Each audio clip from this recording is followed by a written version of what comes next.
Imagine un instant, vous êtes en Égypte, en 1945. Le soleil brûle la terre, le vent soulève la poussière, et au pied d'une falaise rocheuse, un simple paysan creuse dans le sable. Ses mains heurtent un objet étrange, scellé, enfoui depuis des siècles. Ce qu'il s'apprête à découvrir allait bouleverser à jamais notre vision du monde, de Dieu et du sens même de l'existence. Ce paysan venait de mettre au jour 13 codex anciens, soigneusement protégés dans des jarres d'argile. Ces manuscrits, connus aujourd'hui sous le nom de textes gnostiques de Nag Hammadi, renferment des secrets interdits, des révélations que l'Église a longtemps tenté de faire disparaître. Parce qu'elles contredisent la version officielle de l'histoire, celle qui a façonné notre civilisation. Et voici la question troublante. Et si tout ce que l'on croyait savoir sur Dieu, le Christ et l'origine du monde, n'était qu'une version tronquée, une vérité réécrite?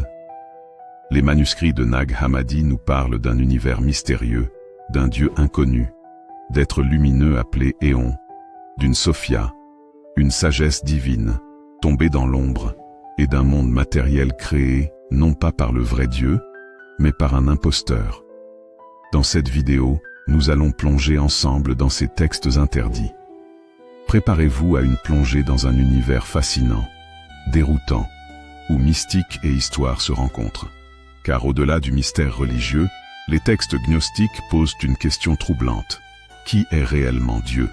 Et si la vérité était bien plus complexe, bien plus mystérieuse que ce que l'on nous a toujours enseigné? Restez avec moi jusqu'à la fin de cette enquête passionnante. Vous allez découvrir des récits occultés depuis près de 2 millénaires, et je vous promets que vous ne verrez plus jamais la réalité de la même façon.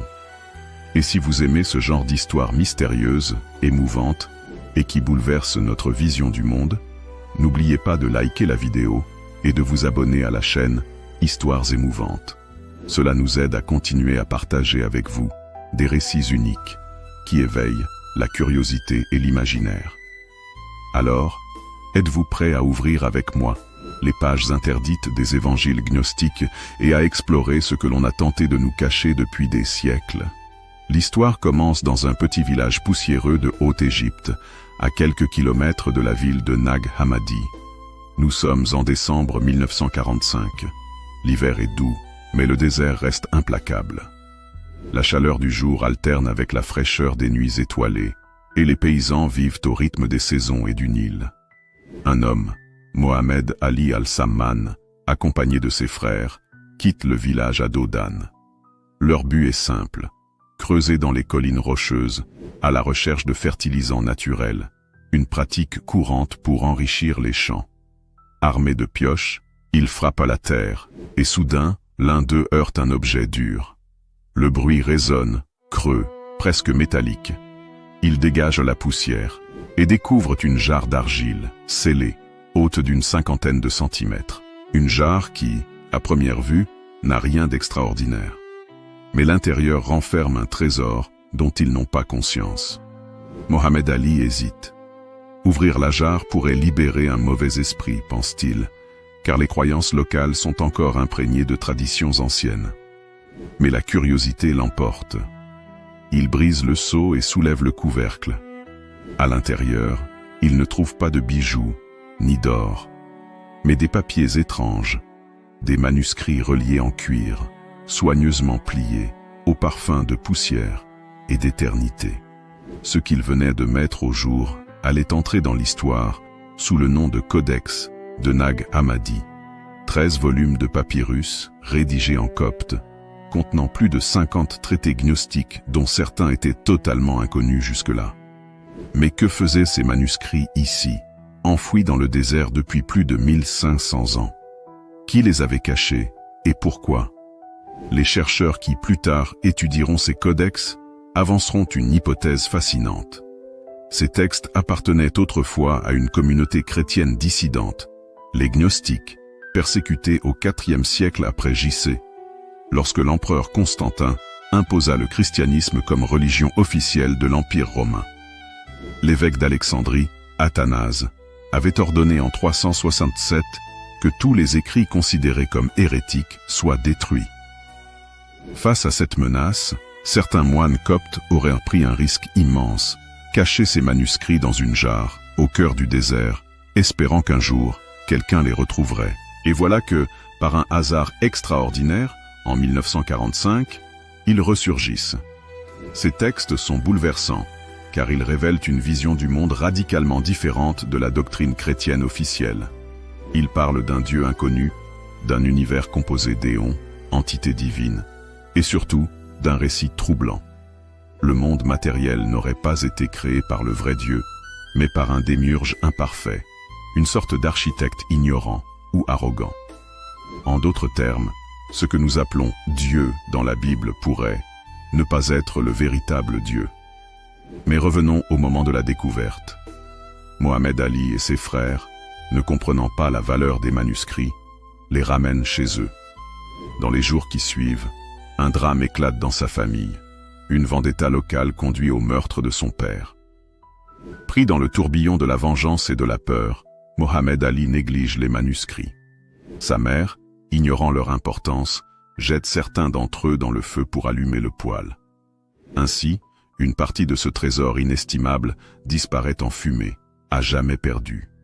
Heureusement, l'essentiel des codex est sauvé et finit par tomber entre les mains de chercheurs. Mais imaginez un instant. Combien de textes uniques, combien de révélations sur l'origine du monde ou la nature de Dieu ont disparu ce jour-là, dans les flammes d'un simple foyer paysan. Au début, personne ne comprend l'importance de la découverte. Les codex circulent entre marchands d'antiquités, se vendent au marché noir, certains quittent même l'Égypte clandestinement. Ce n'est qu'à partir des années 1950 que des chercheurs commencent à s'y intéresser sérieusement. L'UNESCO et des universités internationales s'impliquent. Une équipe d'experts, coptes et historiens se lance dans la traduction. Ce qu'ils découvrent est stupéfiant. L'Évangile de Thomas, un recueil de paroles attribuées à Jésus, dont beaucoup ne figurent pas dans la Bible. L'Évangile de Philippe, qui évoque des enseignements ésotériques et suggère une relation particulière entre Jésus et Marie-Madeleine.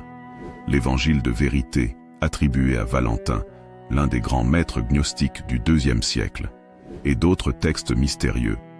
L'hypostase des archontes, le tonnerre, l'esprit parfait, ou encore le livre secret de Jean.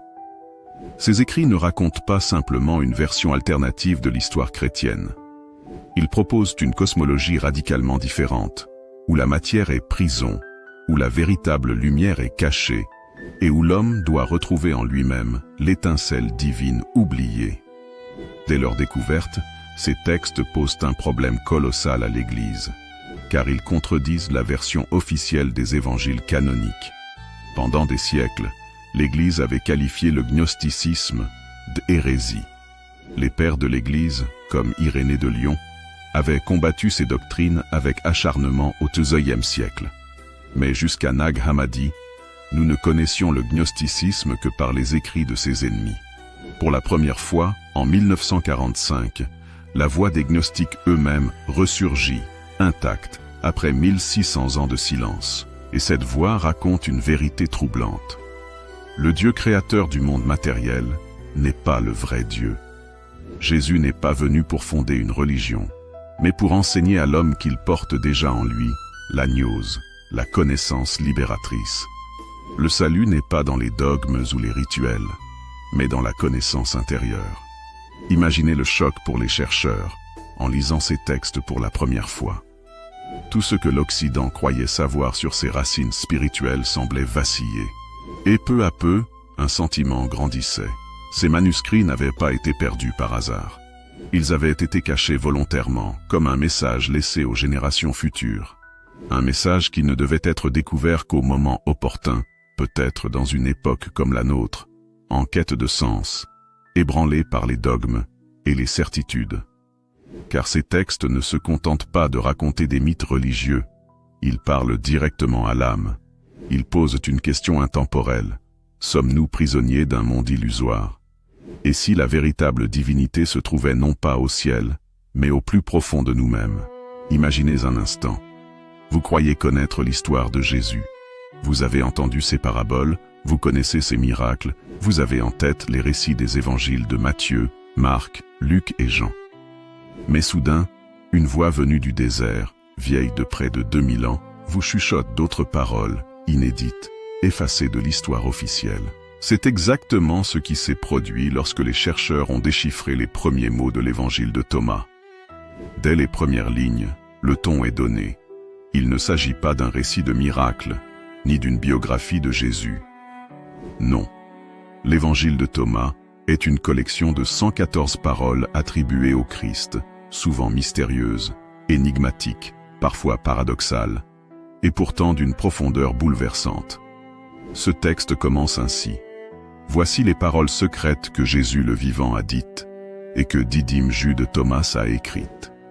Dès l'introduction, deux choses frappent. On parle de paroles secrètes, comme si cet enseignement n'était pas destiné à tout le monde, mais réservé à ceux qui cherchent réellement la vérité.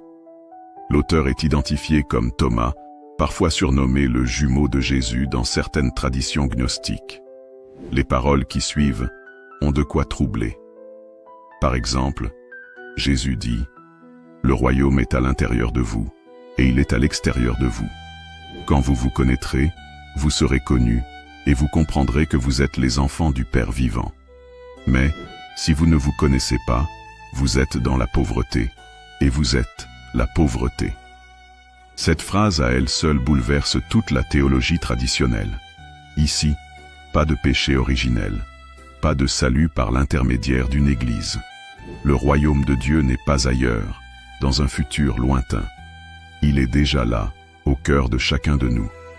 C'est une révolution. La spiritualité devient une quête intérieure, une gnose, une connaissance de soi qui mène à Dieu. L'évangile de Thomas contient des paroles connues, mais formulées différemment, et d'autres totalement absentes des évangiles canoniques. Par exemple, Jésus dit « Si ceux qui vous guident vous disent « Voici, le royaume est dans le ciel », alors les oiseaux du ciel vous devanceront. S'ils disent « Il est dans la mer », alors les poissons vous devanceront. Mais le royaume est à l'intérieur de vous et à l'extérieur de vous. » Ou encore cette parole troublante. Jésus dit « Celui qui boira de ma bouche deviendra comme moi, et moi je deviendrai lui. Et les choses cachées lui seront révélées. » Ici, Jésus ne se présente pas comme une figure inaccessible, mais comme un miroir de ce que l'homme peut devenir. Celui qui comprend et intègre son enseignement devient son égal. C'est exactement ce que les pères de l'Église craignaient. Une vision où l'individu n'a plus besoin d'intermédiaires ni de hiérarchie religieuse. Beaucoup de chercheurs ont remarqué que certaines paroles de l'évangile de Thomas rappellent des enseignements d'autres traditions spirituelles. Le bouddhisme, avec l'idée que le royaume est en nous. L'hindouisme, avec la notion d'unité entre l'âme et le divin. Même la philosophie grecque, où Socrate prônait le fameux « connais-toi toi-même ». Thomas semble être une synthèse mystique universelle, une voie spirituelle qui transcende les frontières. Si l'évangile de Thomas nous ouvre les portes d'une sagesse intérieure, l'évangile de Philippe nous plonge dans un univers encore plus mystérieux, celui des sacrements, des symboles et d'un Jésus présenté sous un jour inédit. Ce texte, lui aussi retrouvé à Nag Hammadi, ne raconte pas une histoire linéaire. C'est une suite de réflexions, de métaphores, de visions spirituelles. On y parle du mariage mystique, de la véritable signification du baptême et du lien entre l'âme et le divin. L'un des passages les plus célèbres et les plus controversés de l'évangile de Philippe concerne Marie-Madeleine. Le texte affirme « La compagne du Sauveur est Marie-Madeleine ». Jésus l'aimait plus que tous les disciples, et il l'embrassait souvent sur la bouche. Cette phrase a fait couler des océans d'encre. Certains y ont vu la preuve que Jésus et Marie-Madeleine entretenaient une relation intime. D'autres, que cet « embrasser » devait être compris dans un sens spirituel, comme une transmission de gnose. Quoi qu'il en soit, ce passage bouleverse la vision traditionnelle d'un Jésus détaché de tout lien charnel ou affectif. Ici, Jésus apparaît comme un maître qui reconnaît en Marie-Madeleine une élève privilégiée, voire son égale spirituelle. L'évangile de Philippe développe une vision fascinante du mariage mystique. Il explique que l'union véritable ne se fait pas simplement entre deux êtres humains, mais entre l'âme et l'esprit.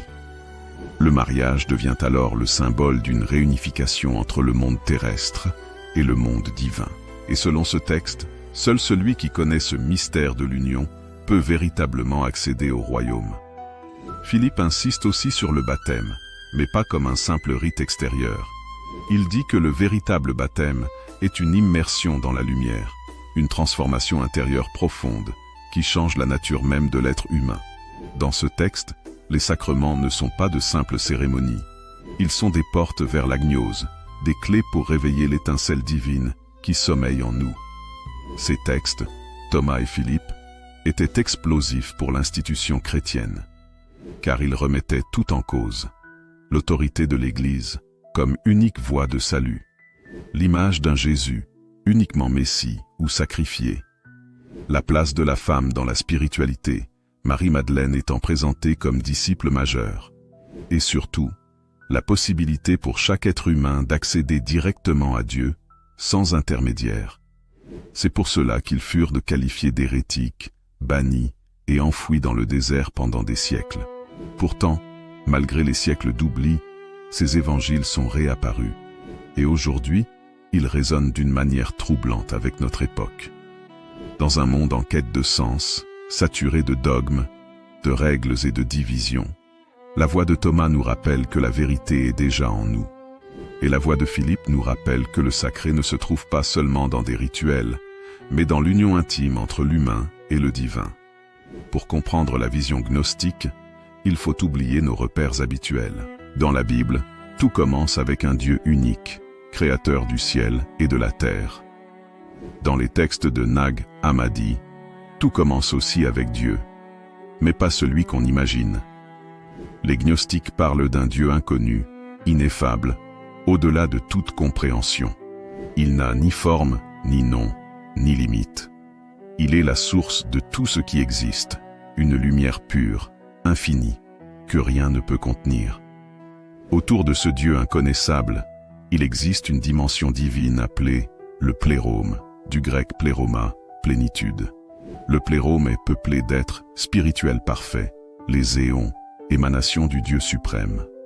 Chaque éon représente une qualité divine, la vérité, la sagesse, la vie, l'amour, la grâce. Ces éons vivent en harmonie dans la lumière. Ensemble, ils forment la totalité de la divinité. Parmi ces éons, il en est un qui va jouer un rôle central, Sophia, dont le nom signifie sagesse. Sophia est décrite comme un être lumineux, pur, animé par une soif intense de connaître et de créer. Mais un jour, poussée par un désir démesuré d'approcher le Dieu inconnu, Sophia commet une erreur.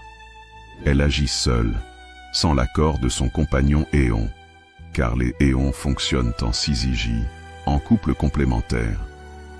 De cette initiative solitaire naît un être imparfait, informe, violent, le démiurge.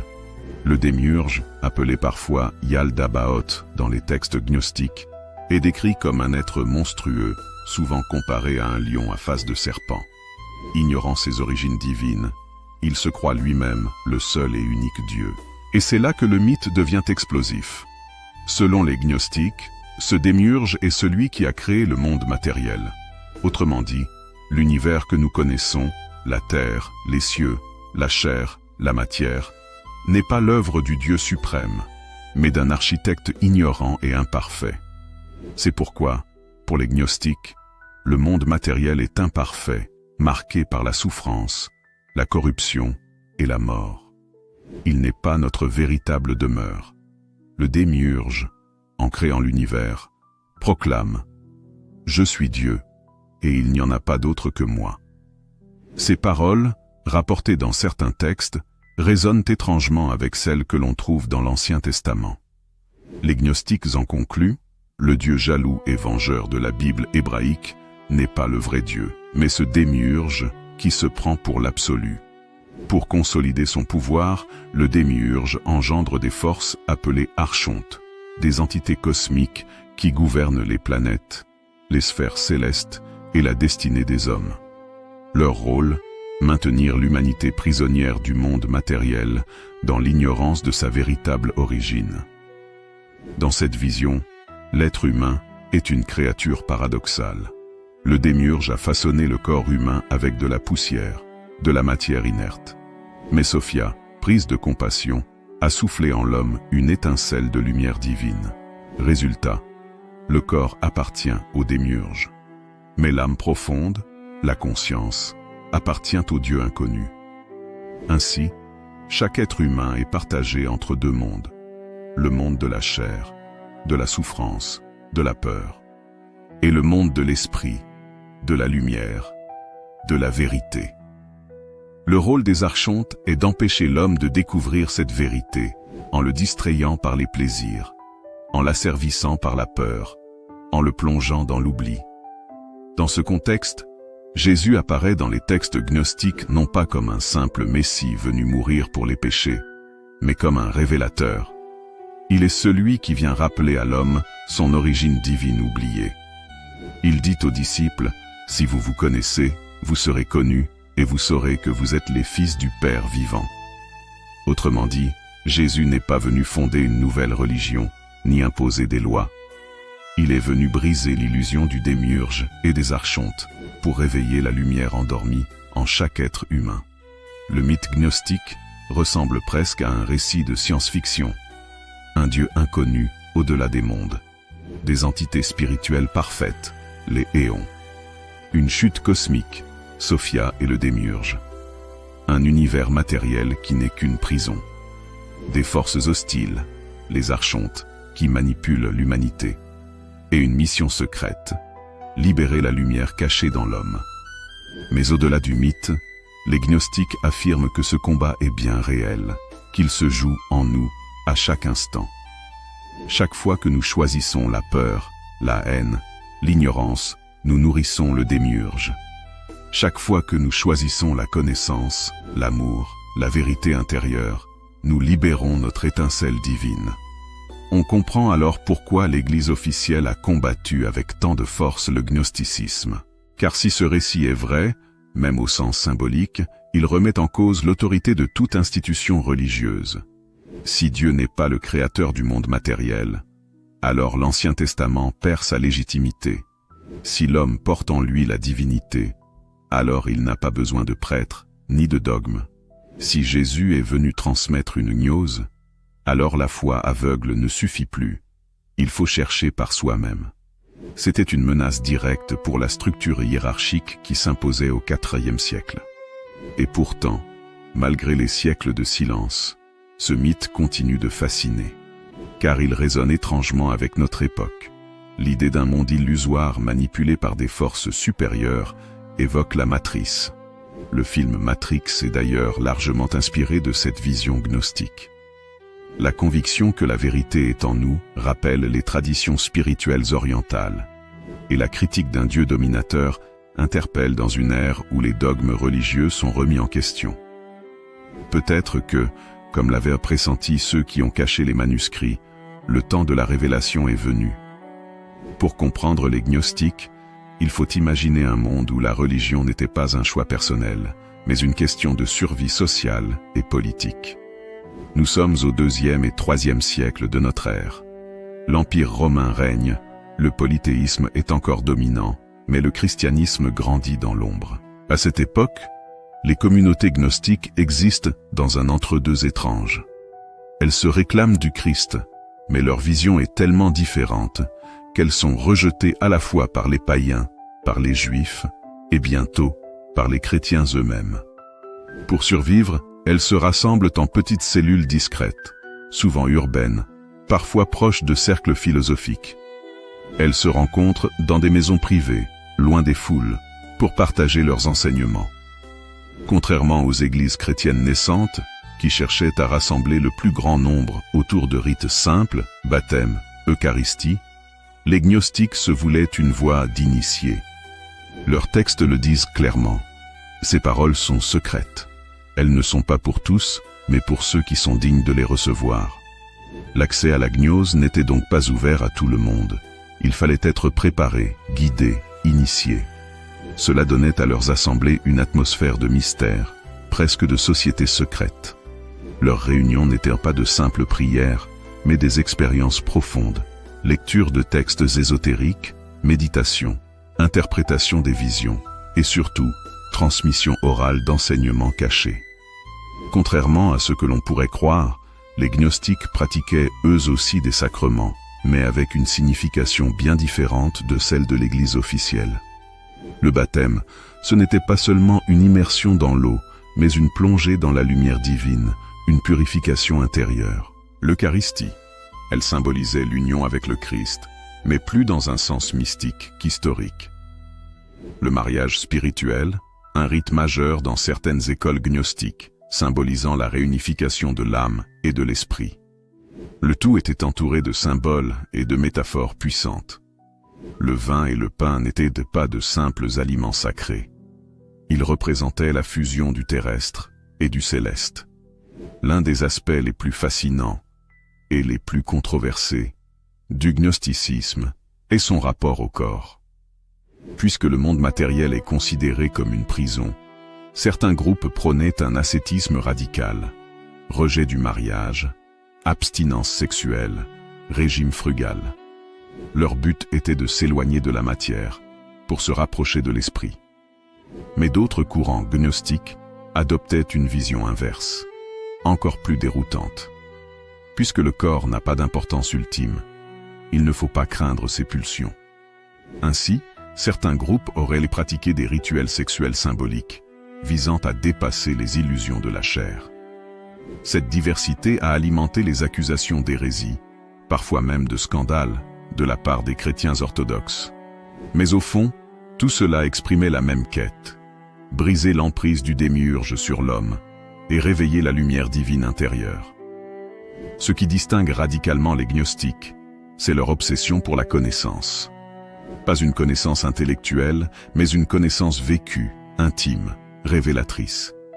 Ils pensaient que l'homme est comme un être amnésique, qui a oublié son origine divine. Le rôle du maître gnostique était de rappeler cette vérité, d'aider le disciple à se souvenir de qui il est vraiment. Les textes de Nag Hammadi regorgent de dialogues où Jésus révèle des secrets à ses disciples, parfois à huis clos. Il ne s'agit pas de dogmes figés, mais de clés pour éveiller la conscience. Mais cette liberté spirituelle était insupportable aux autorités religieuses de l'époque. Les pères de l'Église, Irénée de Lyon, Tertullien, Hippolyte, ont multiplié les traités contre les gnostiques. Irénée écrivait « Ces hérétiques tordent les paroles de l'Évangile. Ils fabriquent des mythes, ils trompent les simples. » Derrière ces mots, on devine une véritable lutte de pouvoir. Car si les gnostiques avaient raison, l'Église naissante perdait son monopole. Elle ne pouvait plus se présenter comme l'unique gardienne du salut, puisque chacun pouvait trouver la vérité en lui-même. Les communautés gnostiques furent donc marginalisées, persécutées, parfois exterminées. Au IVe siècle, lorsque Constantin imposa le christianisme comme religion officielle, les écrits gnostiques furent déclarés hérétiques et détruits. C'est dans ce contexte qu'il faut replacer l'enterrement des manuscrits de Nag Hammadi. Nous sommes en Égypte, vers la fin du IVe siècle. Les moines coptes, influencés par la pensée gnostique, voient arriver les ordres d'Alexandrie. Tous les écrits hérétiques doivent disparaître. Alors, au lieu de les brûler, certains décident de les cacher. Ils prennent 13 codex, les enferment dans une jarre et les enterrent dans le sable, au pied d'une falaise. Peut-être priait-il en silence, espérant qu'un jour, ces écrits ressurgiraient. Et comme nous l'avons vu, c'est exactement ce qui s'est produit en 1945, lorsque Mohamed Ali Al-Samman mit la main sur cette jarre mystérieuse. Pendant des siècles, le gnosticisme a survécu dans l'ombre. Certains de ces thèmes ont ressurgi dans les mystiques médiévaux, chez les Cathares, ou dans certaines traditions ésotériques. Mais ce n'est qu'avec Nag Hammadi que sa voix s'est vraiment fait entendre à nouveau. Et ce qu'elle nous dit, au-delà des siècles, est bouleversant.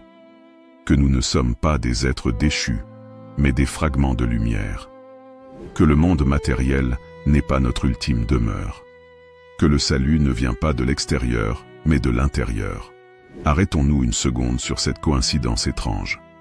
Pendant près de 1600 ans, les écrits gnostiques restent cachés, ensevelis dans une jarre au milieu du désert égyptien. Puis, soudain, ils ressurgissent en 1945, au lendemain de la Seconde Guerre mondiale, au moment où l'humanité entière prend conscience de l'ampleur de sa propre violence, de la barbarie et de la fragilité de ses certitudes. Est-ce un hasard? Ou est-ce comme si ces textes attendaient ce moment, une époque où nous étions prêts à les entendre? Car leur message résonne étrangement avec notre temps. Méfiance envers les pouvoirs qui manipulent. Refus des illusions imposées par les institutions. Recherche de sens au-delà des dogmes et des frontières. Dans la seconde moitié du XXe siècle, un homme en particulier s'est passionné pour les textes gnostiques. Carl Gustav Jung, le grand psychiatre et fondateur de la psychologie analytique. Pour Jung, les mythes gnostiques n'étaient pas seulement des croyances religieuses anciennes. Ils représentaient des archétypes de l'inconscient collectif. Sophia, par exemple, incarne la sagesse féminine cachée en chaque être. Le démiurge symbolise l'ego aveugle, persuadé d'être le centre de tout. Les archontes représentent les forces psychiques qui nous enferment, la peur, la jalousie, l'avidité. Selon Jung, le message des gnostiques est profondément psychologique. Nous sommes prisonniers de nos illusions, mais nous portons en nous une étincelle de lumière capable de nous libérer. Ce n'est pas un hasard si, depuis leur redécouverte, les thèmes gnostiques ont envahi la culture moderne. Le film Matrix, 1999, reprend presque à la lettre le mythe gnostique. Un monde illusoire contrôlé par des forces cachées, les archontes, un élu, Néo, qui découvre la vérité et libère les hommes. Des romans comme Le Da Vinci Code évoquent la figure de Marie-Madeleine et l'idée d'enseignement secret caché par l'Église. Des artistes, musiciens et penseurs modernes ont puisé dans ces textes pour explorer la question de la vérité intérieure. Ces récits fascinent parce qu'ils nous parlent directement. Ils nous disent que la réalité n'est peut-être pas ce qu'elle paraît, et que la véritable liberté se trouve dans la connaissance de soi. Regardons notre époque, une planète menacée par la destruction écologique, des sociétés divisées par les idéologies, les religions, la politique, des individus saturés d'informations, mais en manque de sens profond. Dans ce chaos, la voix des gnostiques nous souffle un message simple et puissant. Le royaume n'est pas ailleurs, il est déjà en vous. Au lieu de chercher un sauveur extérieur, au lieu d'attendre des solutions toutes faites, les textes de Nag Hammadi nous rappellent que la clé est en nous-mêmes. Que chaque être humain porte une étincelle divine, une source de lumière capable de transformer sa vie et, par extension, le monde, vers une nouvelle vision du divin. Mais peut-être que le message le plus bouleversant est celui-ci. Le Dieu des gnostiques n'est pas un maître lointain qui commande et punit. C'est une lumière ineffable, une source qui traverse toute chose. Cela change tout. Cela nous invite à une vision du divin non pas comme une autorité extérieure, mais comme une réalité intérieure, une force d'amour, de sagesse et de connaissance, accessible à chacun, sans intermédiaire. Dans les mythes gnostiques, Sophia chute, engendre le démiurge et répand malgré elle la souffrance dans le monde. Mais elle n'abandonne jamais l'humanité. Elle œuvre en secret, souffrant avec nous, attendant que nous retrouvions notre mémoire divine. Peut-être que, symboliquement, ces textes nous rappellent cela, que nous ne sommes pas seuls, que même dans l'obscurité, une sagesse nous accompagne, prête à nous relever. Alors, qu'est-ce que la gnose pour nous aujourd'hui? Ce n'est pas une secte, ni une doctrine figée. C'est une invitation à questionner nos certitudes, à chercher au-delà des apparences, à découvrir en nous-mêmes ce qui est vivant, lumineux, éternel. C'est un chemin exigeant, car il demande courage et lucidité. Mais c'est aussi un chemin de liberté. Nous avons parcouru ensemble l'histoire fascinante des textes de Nag Hammadi, leur découverte improbable en 1945, au cœur du désert égyptien. Les voix oubliées de l'évangile de Thomas et de Philippe. le grand mythe cosmique de Sophia, du démiurge et des archontes. La vie secrète des communautés gnostiques, persécutées mais passionnées. Et enfin, leur résonance troublante dans notre monde moderne. Ces textes, longtemps cachés, nous rappellent que la vérité ne peut jamais être étouffée. Elle finit toujours par ressurgir au moment opportun. Alors, à vous qui écoutez ces mots, posez-vous la question. Et si la clé de votre vie, le secret de votre existence, n'était pas dehors, mais déjà en vous? Merci. Merci d'être resté avec moi jusqu'au bout de cette plongée fascinante au cœur des textes de Nag Hammadi. Si vous êtes encore là, c'est que, comme moi, vous sentez que ces histoires ne sont pas de simples légendes oubliées, mais des clés qui résonnent encore aujourd'hui, dans nos vies, dans nos doutes, dans notre quête de sens. Je tiens à vous remercier du fond du cœur pour votre attention, votre curiosité et votre fidélité. Vous êtes la raison pour laquelle nous prenons le temps de raconter ces récits mystérieux, émouvants et parfois bouleversants. J'espère que ce voyage vous a inspiré, qu'il vous a donné matière à réfléchir, peut-être même à regarder le monde autrement. Car c'est ça, la magie de ces textes. Ils ne donnent pas de réponses toutes faites, mais ils ouvrent des portes. Si cette histoire vous a touché, si elle a éveillé en vous des émotions ou des réflexions, je vous invite à le montrer en laissant un like et en vous abonnant à la chaîne Histoires émouvantes. C'est grâce à votre soutien que nous pouvons continuer à partager ensemble d'autres récits uniques, riches en mystères et en humanité. Encore une fois, merci d'avoir partagé ce moment avec moi. Prenez soin de vous, cultivez la lumière qui est en vous, et à très bientôt pour une nouvelle histoire.